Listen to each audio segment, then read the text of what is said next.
Ryan Reynolds here for, I guess, my 100th Mint commercial. No, don't. I mean, honestly, when I started this, I thought I only have to do like 4 of these. I mean, it's unlimited premium wireless for $15 a month. How are there still people paying 2 or 3 times that much? I'm sorry, I shouldn't be victim blaming here. Give it a try at mintmobile.com/save. Whenever you're ready. $45 upfront payment equivalent to $15 per month. New customers on first 3-month plan only. Taxes and fees extra. Speed slower above 40 gigabytes. See details. Hello and welcome to Audiobook Connection, behind the scenes with the creative teams. I'm Becky Parker-Geist and I'm your host.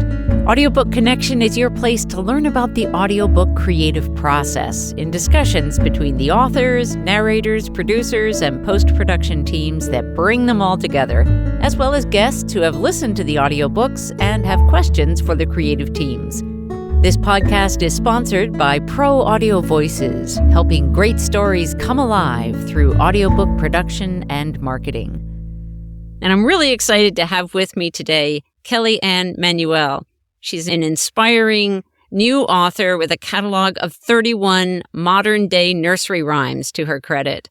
The hallmarks that are consistent throughout her works are lyrical cadence, positive mantras, and healthy models of communication for all. Kelly, welcome. Oh, thank you, Becky. It's such a treat to be here today and an honor to be interviewed. I really appreciate it. Oh, my great pleasure. Let's jump right in. I would love to hear more about the origin story of the books that you've written. Tell us a little bit about what inspired you and how they came into existence in the first place. Sure, I'd be happy to. So it's an interesting story because I'm what I call an uncommon author. And I only began writing in 2022. So about March 2022, beginning of April, I've been through some things in my life and I worked really hard on those things that were difficult to get over, but I worked really hard on them. When I worked on them, I was able to achieve what I talk about being an inner and outer quiet. I had a quiet in my own self. And then at that time, I had a quiet in my external environment. The combination of the quiet internally and externally allowed me to hear poetry. It rose up into my awareness. And it was incredible because so many poems were coming. You know, I'd be walking the dog and typing into my notes on my iPhone. I'm like, oh, I think that's another poem. And I would be typing it, walking the dog, all these things. And gosh, so many came and I just felt just a huge connection with, I guess, the universe, I would say. And what I realized were the poems were stories and that they were meant to be children's books. And so truly, when you take a poem and you take a children's book, it's a nursery rhyme. That's exactly what it is. And so then I heard the poems in my mind. I cleared away everything else and I had single purpose. And I just wrote and wrote, illustrated. And really in 14 days, I had 27 books that were ready to go to publisher. That's extraordinary. And what's so interesting to me is as you talk about this quiet, I immediately thought, she was in a meditative state. And it sounds like it was an ongoing meditative state for you for a while where you were in this very creative mode and tapped into the universe. People have different ways of thinking about life and all of that, and we'll leave that as an open. I also use the word universe, but we'll use that as an open term. Yeah, sure. Yeah. So would you say then that the challenges that you had experienced in your life, that whatever those were, that was what inspired you? Or do you think it was really more of that just being in that meditative place, that quiet? It was a combination because what I really begun to realize about the books is that what I call experiential. They are all about experiences. So you take my experiences, you take what I overcame, you take that I needed to be resilient, that I needed coping mechanisms. Then when I had the quiet, the two things came together to create the poetry and the story. So one without the other, just the experiences would not have been it. And just the inner and outer quiet would not have been. It had to be both. And the two married together, then the books were born. Yeah. Can you tell us a little bit about your background? What kind of what were you doing before you suddenly started writing? Yes, absolutely. Well, I went to Indiana University and I did get a degree in telecommunications with a focus in marketing. So I always had a bit of a creative side. And I ended up working for General Electric for 5 years and ED&C. It's no longer ED&C, but it was a call center. And I worked my way up through the ranks there into a quality role for quality. But then I had my son. And when I had my son, I left GE. And I really didn't desire to ever return to a corporate type of job after my experiences there. Yeah. Yeah. I said, so that was it. I thought, gosh, if I could do anything after this, it would be nonprofit. That's what I always said. And then when Ryan was young, he was in preschool. So I went ahead and started teaching. That was a lot of moms did that at that time. And so I here's what I did though. I moved up from teaching to administration. And I gained a lot of knowledge about childhood development, early childhood development, because to be in administration, you had to have that skill set. You had to take courses. Right. And I helped take a preschool through accreditation, which is a really tough thing called NACI. It's an accreditation process.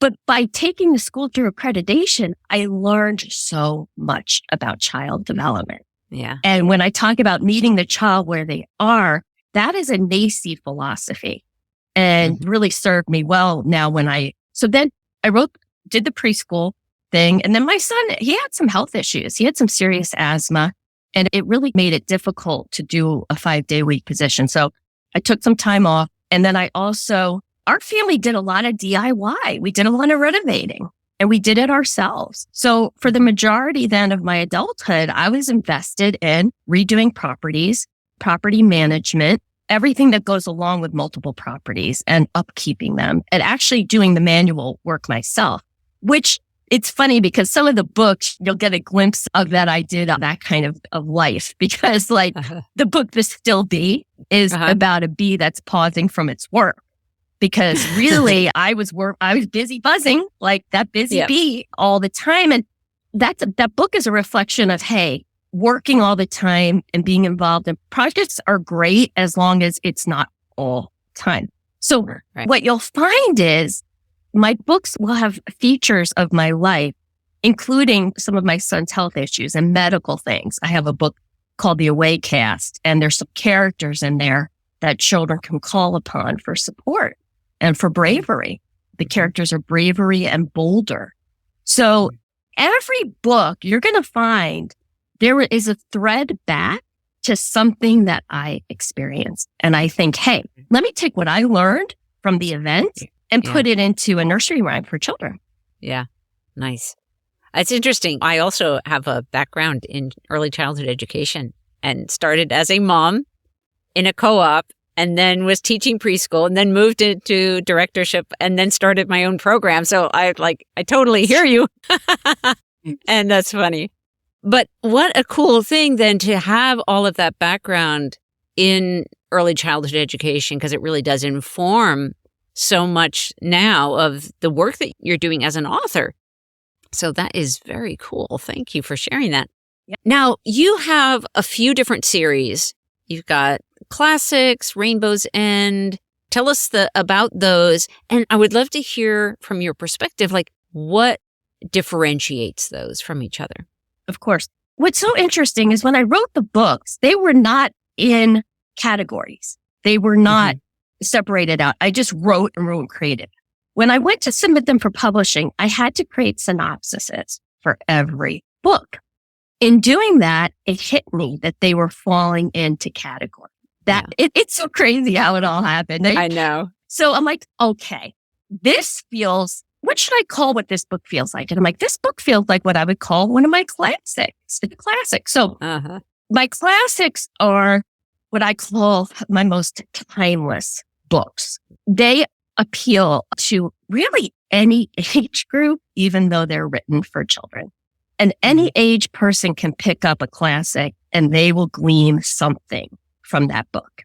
So they're timeless And they're layered. There's a lot going on in them so that you can be purely entertained or you can go a little deeper. There's definitely layers to the classics and the art can be similar in the classics. So you'll find a feeling of illustrations that are in each of the categories as well.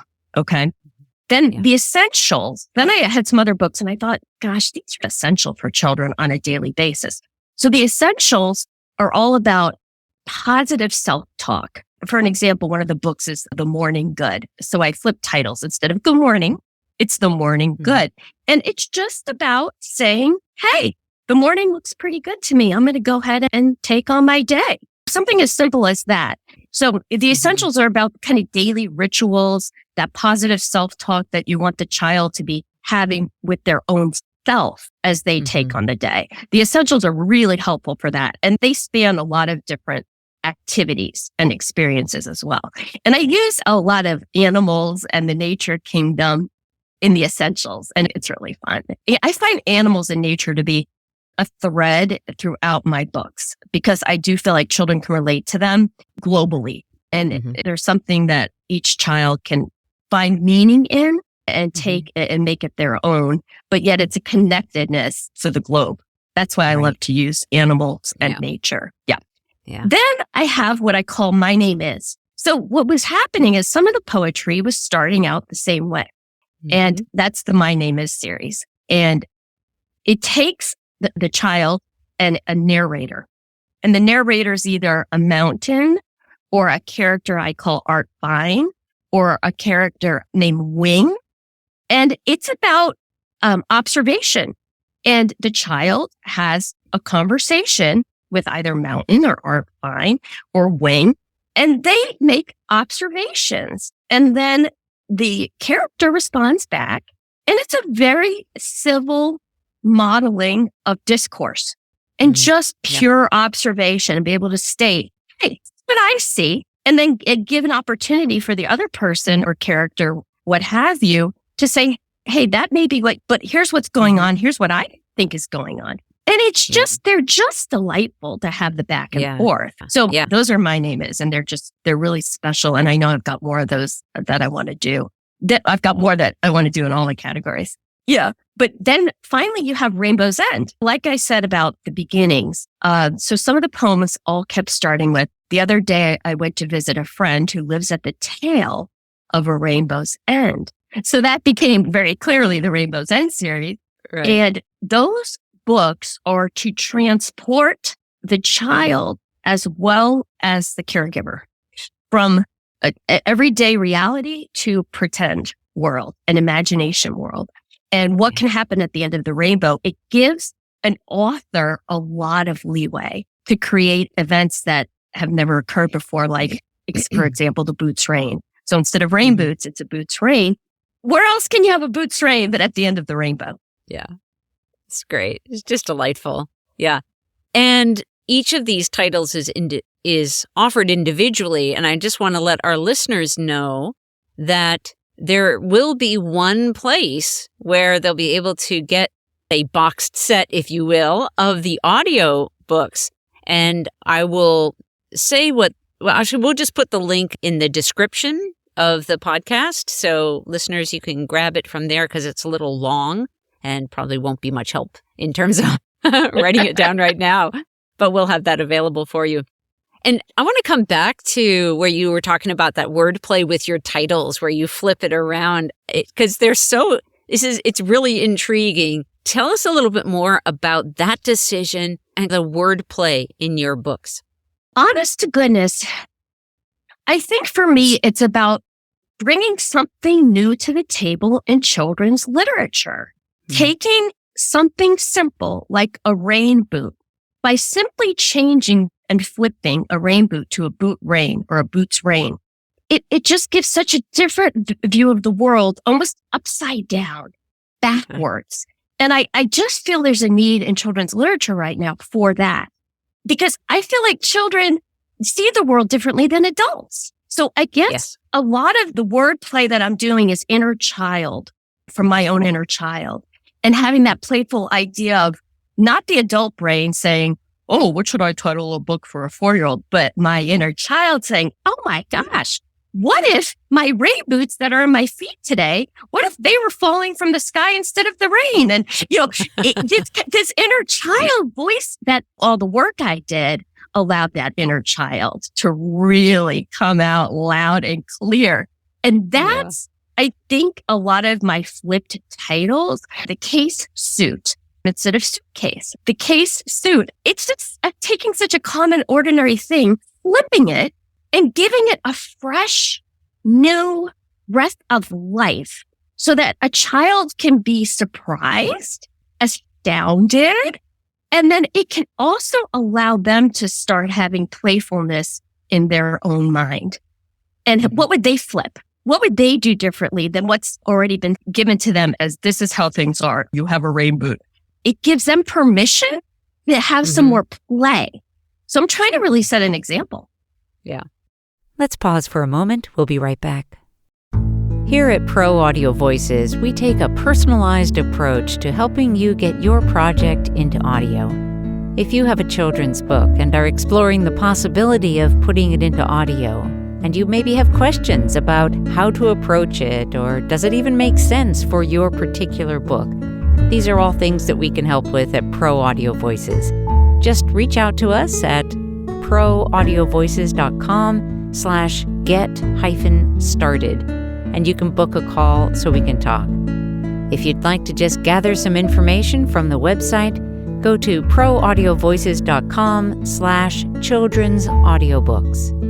We're here to help great stories come alive and work with you to help yours have a greater impact in the world. Let's talk a little bit about the audiobook process. Let's start with, I'm thinking about the music and the sourcing of the music. And I had the great delight to be able to be at first, let's find some pieces that feel like they would fit. And then it just felt like we were so in alignment on that. What was that experience like for you?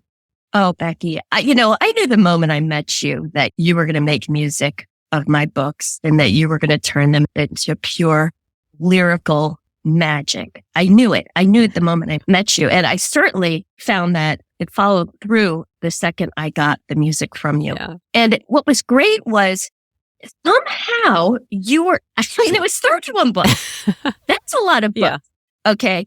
And they're all children's books. They're all adventure. They all have an adventure sense to them, but you were still able to find unique music that was suitable to not only the title, but the art and the poetry. And it felt so organic and simple because it felt like you understood on a vibrational level what the books were trying to do, what I was trying to do as an artist. You took your art and your artistry and you married it with mine. Yeah. And I found it to be just complete enjoyment. Oh, good. Yeah. Yeah. It's great. Now, there was one title that was interesting for me in this very process of the music that I wasn't fully figuring it out. And that was My Name is Mountain.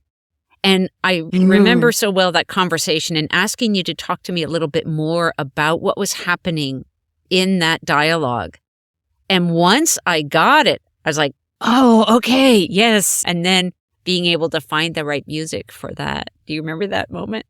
I do. In fact, I get a little bit of chills when you bring that up because My Name is Mountain was my first. And I've said in other interviews, when My Name is Mountain came, I thought I was having an only child. Because at that point, I hadn't written anything else. I'm like, oh, I have an only child and it's My Name is Mountain. Next thing you know, there's 30 more children. So My Name is Mountain. I talked about how I was doing work on myself. And there was a journal prompt healing program that led me to write My Name is Mountain. And My Name is Mountain is, I said about my books having layers, right? So first and foremost, entertainment. Of course, that the rhymes are important for children for learning and for literacy. Then there's going to be other layers to the books. And My Name is Mountain has several. One is clearly going to be the environment. The idea that mountain was a mountain. And now the child is saying, you're not a mountain anymore because you look like a hole. And that the mountain felt it was doing its job and it was doing its job so well that everybody was taking a pebble from its base to their home to exhibit because it was doing such a good job.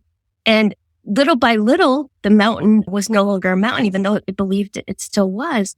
And the child is observing that. So part of that is saying, hey, we just can't take, right? We just can't take from nature. And there's got to be a balance. So that, of course, for me, on an environmental Earth Gaia mindset, right? Yeah. But then if you take it another step further, there's the idea of your own internal self and mountain. And are you giving yourself away little by little? There's things like social media, and it's starting so young now. And if you look at social media as maybe giving a little pebble away each time of yourself, will you stay that tall and strong mountain, or will you start to erode? Mm-hmm.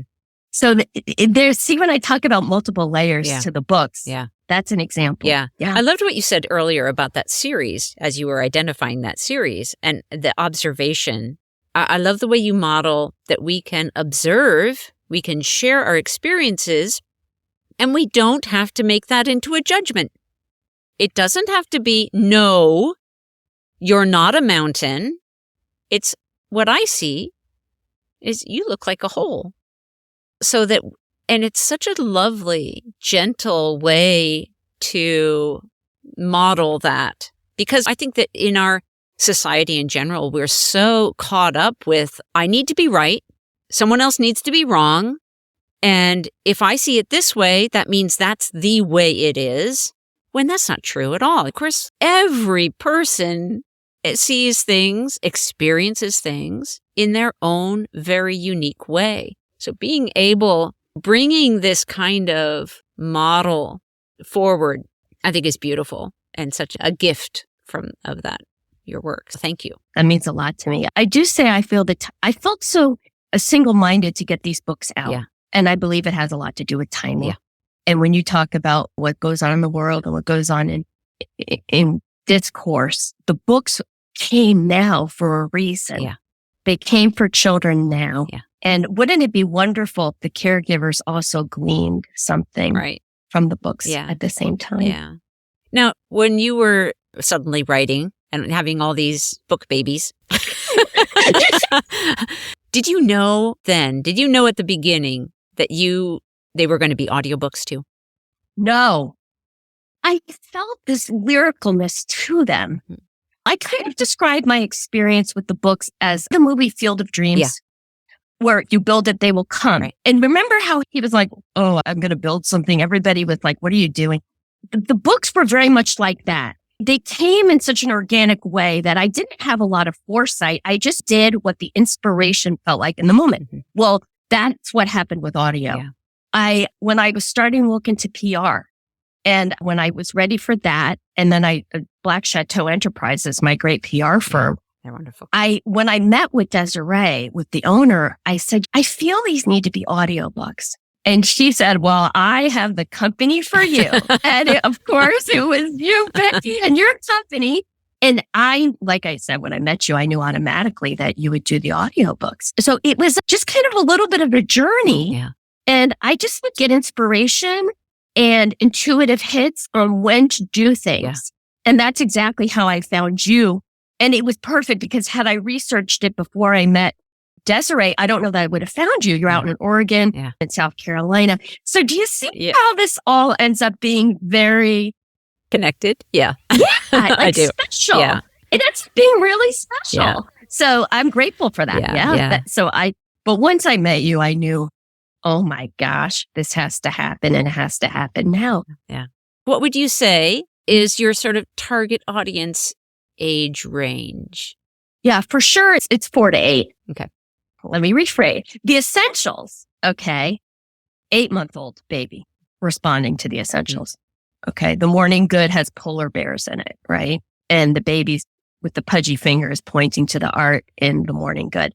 3-year-old, I've had 3-year-olds respond to the classics. So honestly, really, I'd say from the essentials are probably 8 months and up, but I would say the classics more are 3 and up. Uh-huh. And the others, the My Name Is are more in the higher end of that 4 to 8 genre, I would say, because they're a little more complicated. And then My Name Is, Rainbow's End is really any time. But when you're doing books and you have to choose a genre to market. Right. And so I chose 4 to 8 for sure as my general age group for sure. Yeah, that sounds good. And so what would you like people who have those young children, approximately that age range, in their lives? Because they're not always parents. Sometimes they're grandparents or other friends, whatever, nieces, nephews. What would you like them to know about your books? That they'll become a staple. They'll get reread and worn out. And I said in one interview, to see a worn out book of mine would be quite a wonderful sight to see. Yeah. I'd love to see one of my books really worn out. And they have that kind of staying power. And they will, every child in the household, as different as every child in the household may be, the books will speak to them on some level and meet them where they are. So the value is just clearly there. Yeah. And I see the books being handed down generationally. Yeah. That's what I see. Yeah. All 31. Well, and I did 31 so that there would be one for every day of the month. Yeah. Yeah.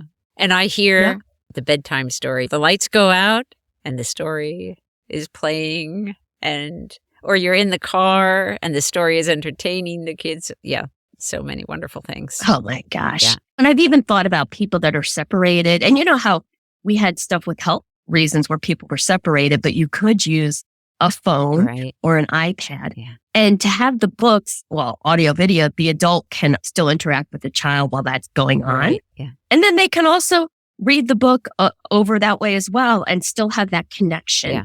Because what the book's going to do is it's going to give the child, I find they actively participate with my books. It is not passive. Mm-hmm. So you're actually creating a bond with the child and the book simultaneously. Yeah.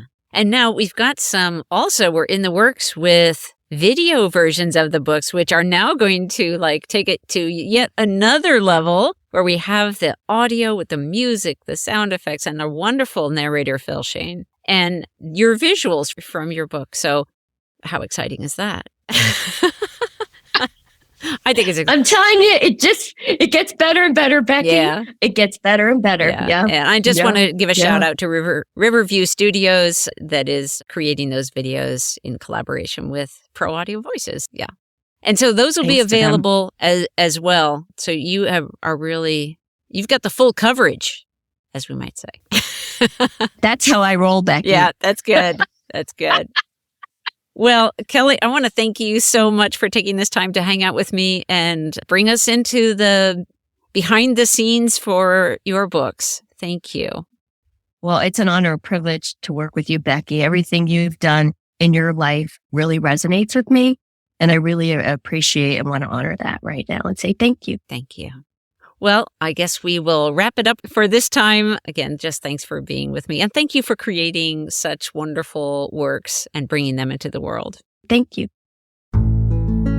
Thanks for joining us for Audiobook Connection, behind the scenes with the creative teams. Please take a moment to subscribe at audiobookconnection.com. The podcast is sponsored by Pro Audio Voices, helping great stories come alive through audiobook production and marketing. Learn more at proaudiovoices.com. Again, thanks for being with us, and please join us next week.